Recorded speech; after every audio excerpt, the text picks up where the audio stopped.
என் பக்கத்து வீட்டு பையன் ஜித்தாவில் பணிபுரிகிறார். அவருடைய தாயார் இறந்து விட்டார். அவர் பேரில் இவர் உம்ரா செய்ய போகிறார். உம்மா மௌத்தா போயிட்டாங்களாம். உம்மாவுக்காக உம்ரா செய்ய போகிறார். ஆனால் அவரும் இஹ்ராம் உடையில் இருக்கும்போதே சை செய்யும்போது சபா மருவாவில் மயங்கி மரணமாகிவிட்டு மகன் மௌத்தா போயிடுறார். அதாவது தாயார் இறந்துட்டார். தாயாருக்காக வேண்டி மகன் உம்ரா செய்கிறாராம். உம்ராவுக்கு போயிருக்கையில் இஹ்ராம் கட்டி அவர் மௌத்தாயிட்டார். மக்கா இமாம் தொழுகை நடத்தி நல்லடக்கம் செஞ்சாங்க. என் கேள்வி என்னவென்றால், அவருக்கு இந்த நிலையில் ஷஹீத் அந்தஸ்து கிடைக்கும் என்று சொல்கிறார்கள். இதன் நிலைப்பாடு என்ன? அவருக்கு ஷஹீத் அந்தஸ்து கிடைக்குமா? இக்பால் நகர் தௌஹீத் பேரவை பொறுப்பாளர் துராபுஷா கடைநல்லூர் போட்டு வந்திருக்கு.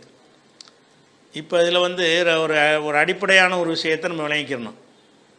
நம்முடைய பெற்றோருக்காக வேண்டி உம்ரா செய்தல் என்பதுங்கிறது மார்க்கத்தில் கிடையாது. பெற்றோருக்காக வேண்டி ஹஜ்ஜி செய்கிறது இருக்கிறது. ஏன்னு கேட்டால், ஹஜ்ஜி கட்டாய கடமை. அதை செய்ய தவறுனா நல்லா கேள்வி கேட்பான். அதனால் தகப்பனாரோ தாயாரோ ஹஜ்ஜி செய்யாமல் போயிட்டாங்கன்னு சொன்னால் பிள்ளைகள் என்ன செய்யணும்? அவங்களுக்காக ஹஜ்ஜி செய்யலாம்னு ரசூலுல்லாஹ் அதுக்கு ஒரு விதிவிலக்கு கொடுத்துருக்குறாங்க. உம்ரா கட்டாய கடமையா? உங்கள் அம்மா உம்ரா செய்யாமல் போனால் அதுக்கே நல்லா கேட்க போகிறான்? கேட்க மாட்டானே.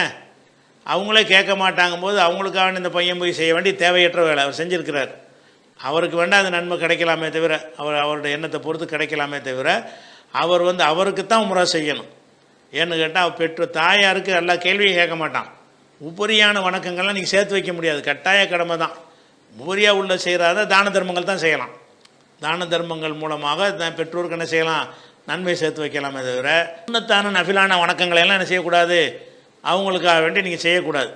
அப்போ தாயாருக்காக உம்ரா செஞ்சிருங்கிற அந்த முடிவே அவர் தப்பாக செஞ்சுருக்கிறார். ஆனால் மூத்தா போயிட்டாருங்கிறிய அவர் எந்த எண்ணத்தில் இருந்தால் நல்லா தான் அறிஞ்சுவான். இப்போ என்னென்னு கேட்டால், உம்ரா செஞ்ச நிலையில் ஒருத்தர் மரணித்தாருன்னா, அல்ல ஹஜ்ஜுடைய இஹ்ராம் கட்டின நிலையில் மூத்தா போயிட்டார்னு சொன்னால் அவருக்கு ஷஹீதுடைய அந்தஸ்து கிடைக்குமா? தான் டாபிக், கேள்வியாக தானே. ஷஹீத் அந்தஸ்து கிடைக்குமான்னு கேட்குறாங்க.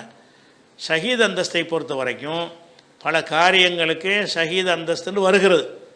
அதாவது கட்டடம் இடிந்து விழுந்து ஒருத்தன் இறந்துட்டான்னு சொன்னால் அவன் ஷஹீது. தண்ணியில் மூழ்கி இறந்துட்டான் என்றால் அவன் ஷஹீது. பிரசவத்தில் ஒரு பெண் இறந்து விட்டால் அவள் ஷஹீது. இடிபாடுகளில் சிக்கி ஒருத்தன் இறந்துட்டான்னா அவன் ஷஹீது. வயிற்றுப்போக்கு காலரா அதில் விழுந்து ஒருத்தன் இறந்துட்டான் என்று சொன்னால் அவன் ஷஹீது என்று சொல்லி பல திடீர் மரணங்களுக்கெல்லாம் ஷஹீது என்கிற ஒரு அந்தஸ்தை ரசூலுல்லாஹ் சொல்லியிருக்கிறாங்க. ஆனால் ஹஜ்ஜி உம்ராவுக்கு சொல்லலை. ஹஜ்ஜி உம்ரா செஞ்சால் அவர் ஷஹீத் அந்தஸ்துக்கு வருவார்னு சொல்லவே இல்லை. ஹஜ்ஜிக்கு போய் அங்கே மூத்தா போனால் கூட அந்த ஷஹீதுங்கிற அந்தஸ்து வருமா என்று கேட்டால், அப்படி வருவதற்கு சொல்கிற மாதிரியான எந்த ஒரு ஹதீஸுமே இல்லை. சில அறிஞர்கள் செஞ்சுருக்காங்க ஷஹீதுகள் அந்தஸ்தில் வருவார்னு அவங்க சுயமாக சொல்லியிருக்கிறாங்க.